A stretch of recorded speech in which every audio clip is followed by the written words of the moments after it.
अर्थात त्या संत महापुरुषांच्या कृपाशीर्वादाने ही सेवा गेली 50 वर्ष या ठिकाणी पार पडली।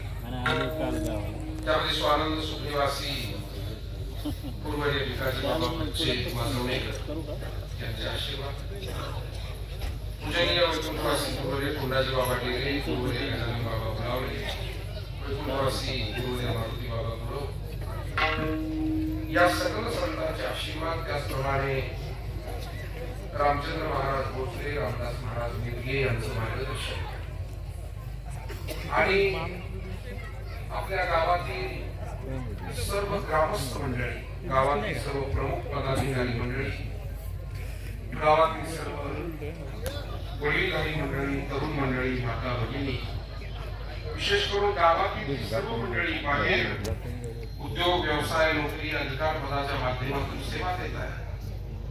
मुंबई असेल, पुणे असेल, साखर असेल, खेड असेल,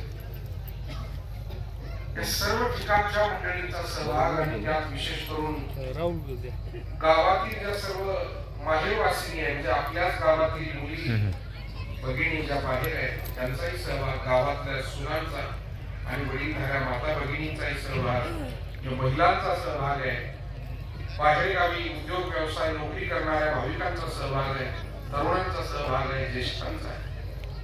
आणि विशेष करून हे सर्व पार पाडण्यासाठी जे सर्व वारकरी संप्रदायाची सेवा लागते, त्यामध्ये आमचं आदरणीय सर्व भजनी मंडळ या भागातील असतील किंवा आळंदी क्षेत्रातून उपस्थित राहणारे आमचे आदरणीय गुरुबंधू गुरुजन महाराज मंडळी, त्यामध्ये भजन सम्राट आणि आपल्या आवाजानं आपल्या महाराष्ट्रामध्ये वारकरी संप्रदायाची प्रभावी सेवा भजनाची करणारे, सतत आम्हा सर्व कीर्तनकारांना अत्यंत गोड साथ संगत करणारे आमचे कैलास महाराज पवार, शिवाजी महाराज बिराजदार,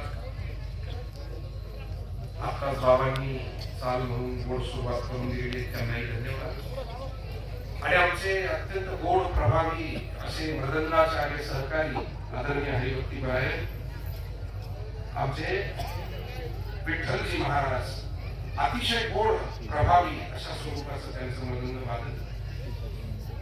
आमची सर्वच या भागातील आदरणीय गुरुबंधू महाराज मंडळी आणि उपस्थित आपण सर्व, आपल्या सर्वांच्या सहकार्याने संपन्न होणारा हा उत्सव, त्यात आजची म्हणजे 7व्या दिवसाची असणारी कीर्तन सेवा, वारकरी संप्रदायामध्ये त्याला जागराची कीर्तन सेवा म्हणतात। आणि या आजच्या 7व्या दिवशी ज्या कार्याच्या पूर्वसंध्येला मागणीपर अभंगाचं चिंतन करावं, अशी ही एक श्रेष्ठ परंपरा आपल्या वारकरी संतांनी घालून दिलेली। वारकरी संत हे निष्काम भक्ती करतात की सकाम, हा एक पहिला प्रश्न आहे।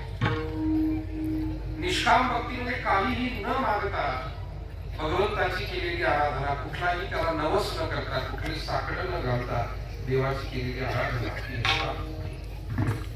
किंवा काहीतरी आपल्या मनातील सुख दुःख भावना देवाला सांगून केलेली भक्ती, ही सकाम भक्ती आहे।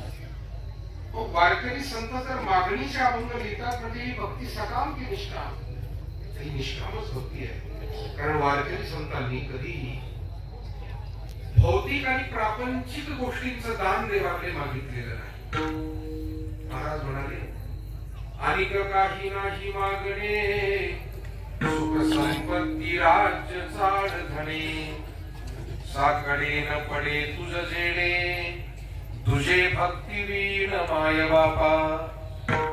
हे पांडुरंगा, हे माय बापा, तुला साकडं पडेल असं आम्ही काही मागणार नाही, तुझे भक्ती वीण, भक्ती वाचून दुसरं, अध्यात्म वाचून दुसरं मागणार नाही।